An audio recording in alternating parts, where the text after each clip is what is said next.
Hello everybody and welcome into today's instructional video recap. It had come to my attention recently that I never concluded my last series. I never showed my sixth game played in my recently completed tournament, so I will be showing that to you tonight.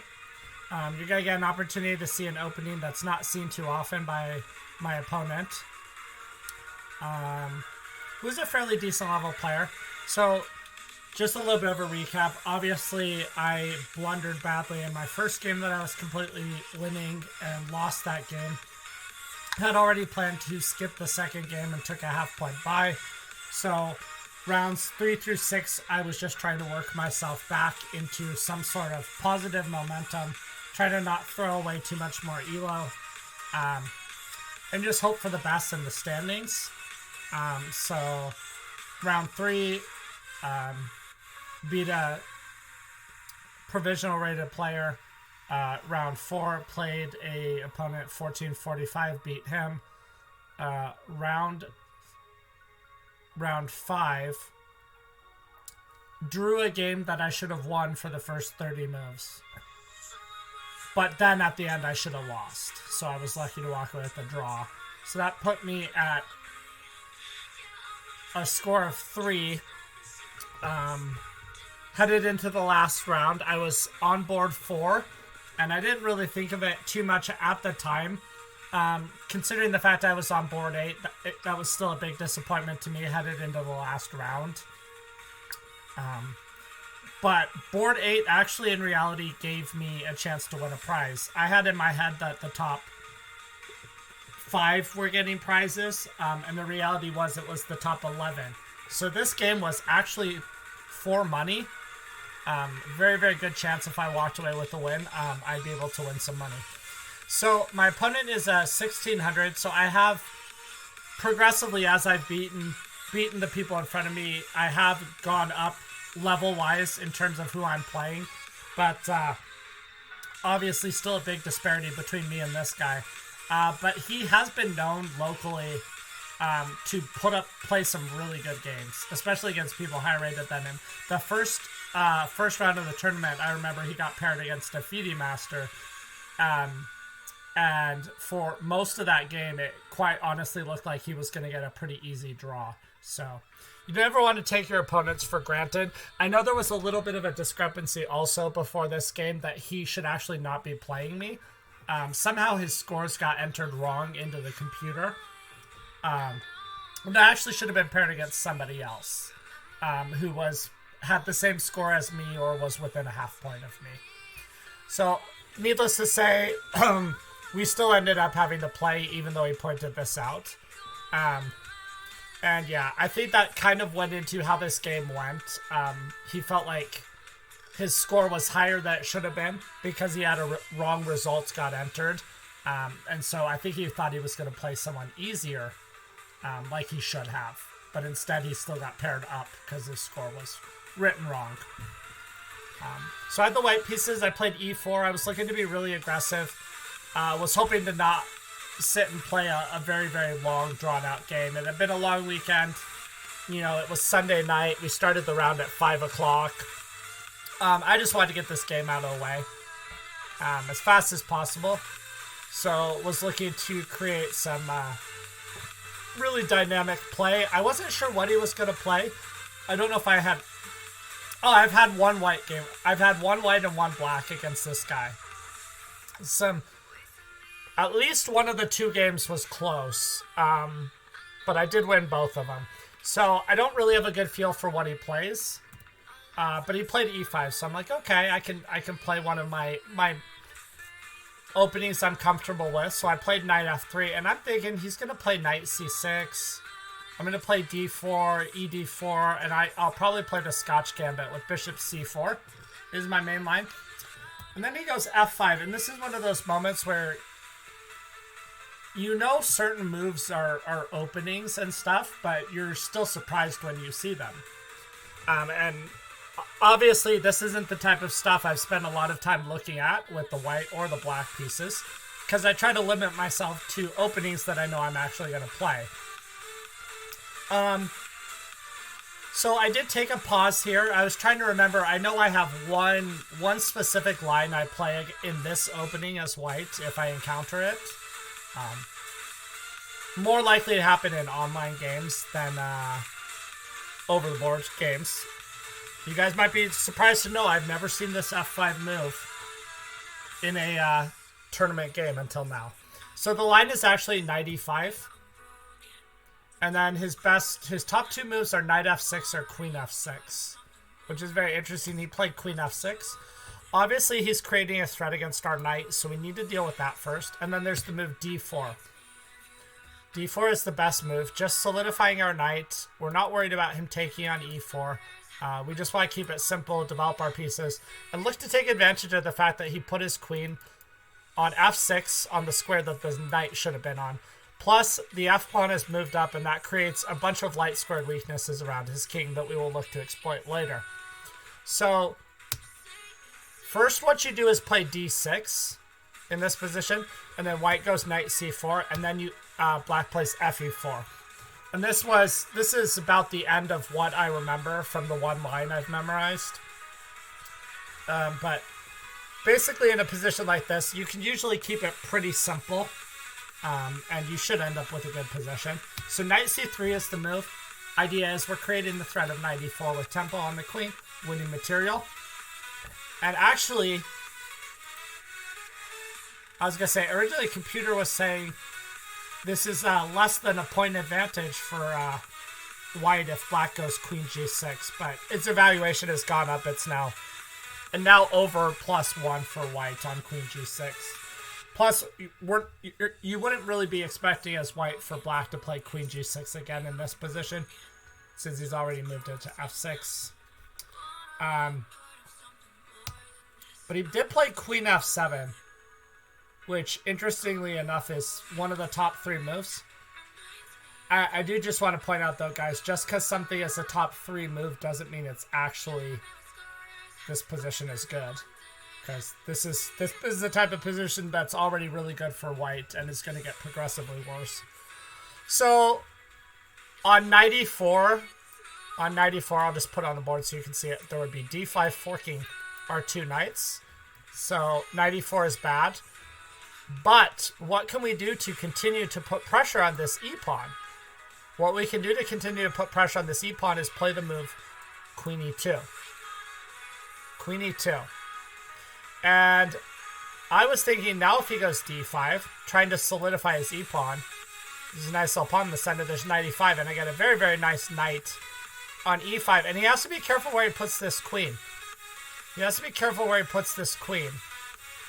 queen h5 is very, very strong, taking control of that diagonal.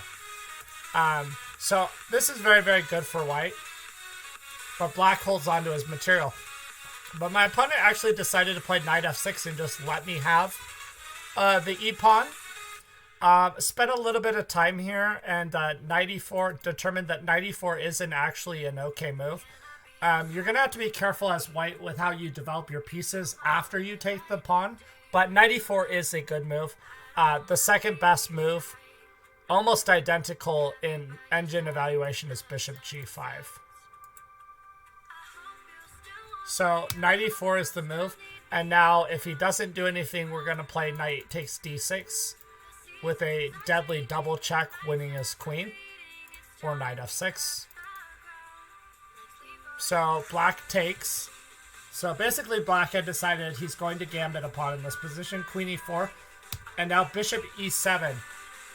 And now it is an interesting moment. This is a much better position for white. He's just up a pawn. But if you're not careful, it could also be a little bit awkward for white.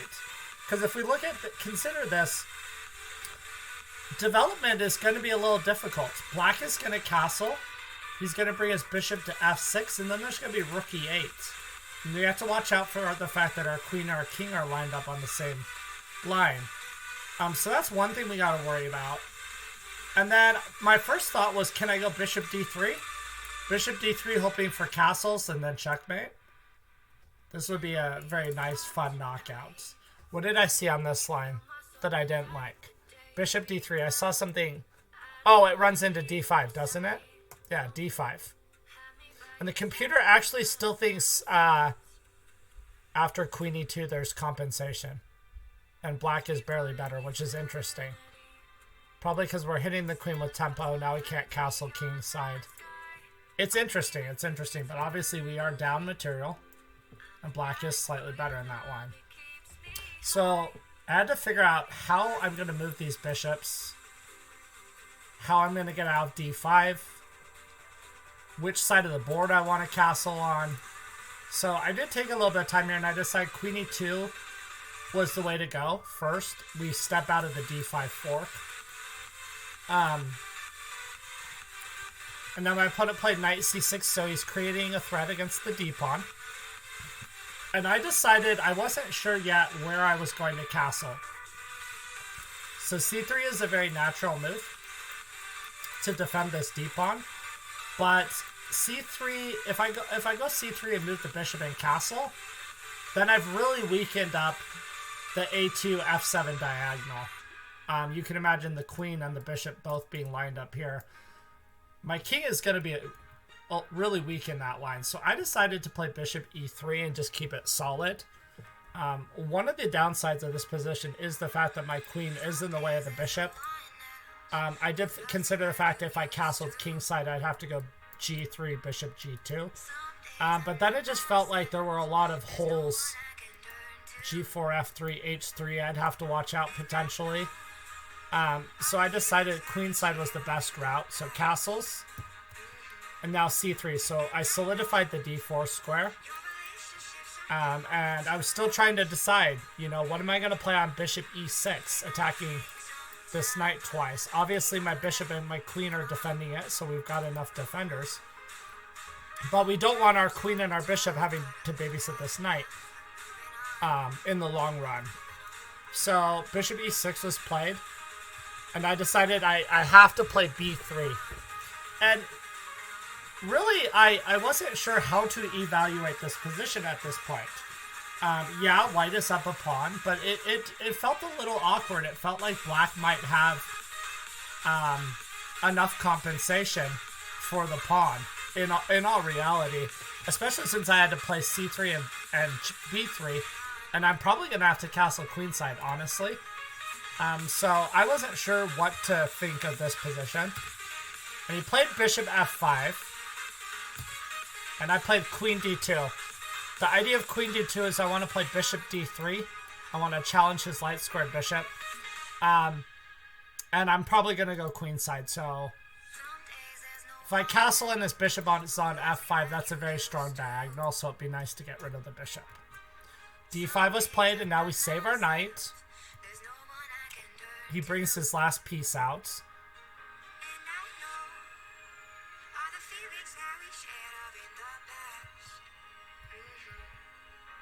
And we got this position. Now he's attacking our b2 pawn. Now it's time to get our king out of the center, so castle. And then he played a6. And now what we want to do is, now I am safely up a pawn with a much better position. Now we want to get our king out of this diagonal. It cut me off. It cut me off on oh, sorry, wrong line. He actually played rook a to e8. I played bishop d3, we traded. He played bishop a3. Now I have to defend my knight. So I castled queenside. And he played a6. The idea of a6 is he might play b5. And he's keeping my queen out of b5 potentially. King b1, we step out of the pin on that knight. Rook e4. So he's probably going to bring his rook over and try to create some pressure here. And if I wait too long, f3 is going to be hard to play if a rook is on e8, because he'll just be able to take this bishop. So we play f3 right away. He moves the rook. Now I have to decide how to do this, and I thought I can bring the rooks to the e-file and offer trades. You know he's going here with the other rook, maybe even queen e7. So trades are going to happen. Obviously we're up a pawn, so we don't fear that too much. I challenged his bishop on d6. which is a good move. Now he brings the rook over. Now he's threatening to bring the rook in and get it active. This could be annoying if it's not handled properly, but I anticipated this line a couple moves ago. So I took on d6 first. cd6, he doesn't want to move his rook away from its active post. And now what we do is queen c2. The idea is when he goes rook e2, we go rook d2. And then we're attacking his rook twice and trying to force him to exchange. And then he jumps into e1, checking us and attacking our rook. So we have to take, and he takes, and then I go rook d1. Now, one of his active rooks is gone, and there's no rook e2 move. So he went rook e3. And now white's advantage starts to steadily grow. It's not just about the fact here, guys, that white is up a pawn. There's other considerations to take into effect, and that is mainly that the d6 and the d6 and d5 pawns are going to be very, very weak as pieces come off the board. Potentially even a knight endgame is going to be winning for white, even if he just starts up a pawn, because these two d pawns are going to be very, very bad. And then taking the fact that b7 could be weak, and if he pushes b7 somewhere, a6 could become a target. So it's interesting, though, to see here how fast my opponent imploded. I played knight d3, queen e8, so he wants rook e2. I go rook d2. Rook e1 is not a thing. The knight will just take. And a5, so he tries to gain some space on that side of the board with his pawns. Knowing my king's probably going to come to b2 or somewhere, it might be useful. King b2 is what I played. So stepping off of the back rank, using my king to cover some of the pawns and holes in my position. King b2 is a very strong move. My opponent plays b5, so he's just gaining space, and I played a3. The idea is if he plays a4, we want to go b4. If he goes b4, we're going to take. And even though we could win another pawn, I think I'm probably in this line. b4 takes. In this position, I'm probably just going to go a4. But apparently knight b4 is winning. But I just feel like that's a little awkward to have to defend. Oh, he is attacking d4. Okay, so that is probably going to have to force us to play knight b4. I didn't see that his knight had an attack on d4 in this line. So that was my idea on b4. He played g5, which is a very, very weakening move because now the f6 square can be potentially targeted by my knight. I played b4 first. So I'm trying to lock the D and B pawns down as weaknesses in an endgame. Assuming we're going to trade more material. And my opponent played a4. I don't know if he thought that maybe he could hold if more pieces start coming off the board. But I feel like this just makes b5 a bigger target. Knight f2. So what we want to do is go knight g4, hit his rook, and threaten to fork him on f6. That's the issue of pushing this g-pawn. Queen e6. And I played knight g4. And my opponent played rook e1. At this point, if you guys are interested in the eval, white is completely winning and has been for a while. But obviously, just because we're completely winning doesn't mean the game is over. I played queen d3, the idea of queen d3. Get my queen to a better square, attack another pawn, try to force his knight to a7. But he played this move knight e5, and right away I'm sure you guys are like, isn't that just a free knight? Isn't that just a free knight? But my opponent is a decent level opponent, so obviously we're playing anybody. We want to respect their moves, and then we want to decide if it's good or bad. And I realized what he originally is thinking here is if I go de5, d4, he's threatening a checkmate on b3. So I honestly have to decide if I can take that knight with the pawn. And being as I'm sitting on 3 points, I'm playing for a chance at a prize here with a win. I just wanted to make sure I just took my time here and finished the event strong. Queen d4, we get ourselves mated on b3. What else? I was looking at knight f6, which wins. King f8, knight takes h7, and king g7. This is winning for white, but I kind of felt like I was getting my stuff overextended. My queen is trying to defend the knight, and I might need her to defend the b3 square somehow. So knight f6 is winning. But I eventually just realized I can just play d takes e5, and my opponent played d4. My opponent played d4, and here I'm like, what's the best way to do this? Queen c2, c4, just let him have the pawn back, bc4, queen d4. Throw in knight f6 check now. I mean, what's the best way to do this? And then I just realized, simply, guys, keep it simple. You know, there's no reason to complicate sometimes. Don't complicate when you don't need to. There's just cd4. And my opponent had just, like, completely missed that my queen is defending b3. So now he's down a knight and several pawns. And so he just resigned here. This did put me at 4 out of 6. Keep in mind I only played 5 games. So I had 3 wins and a draw. 3 wins and a draw.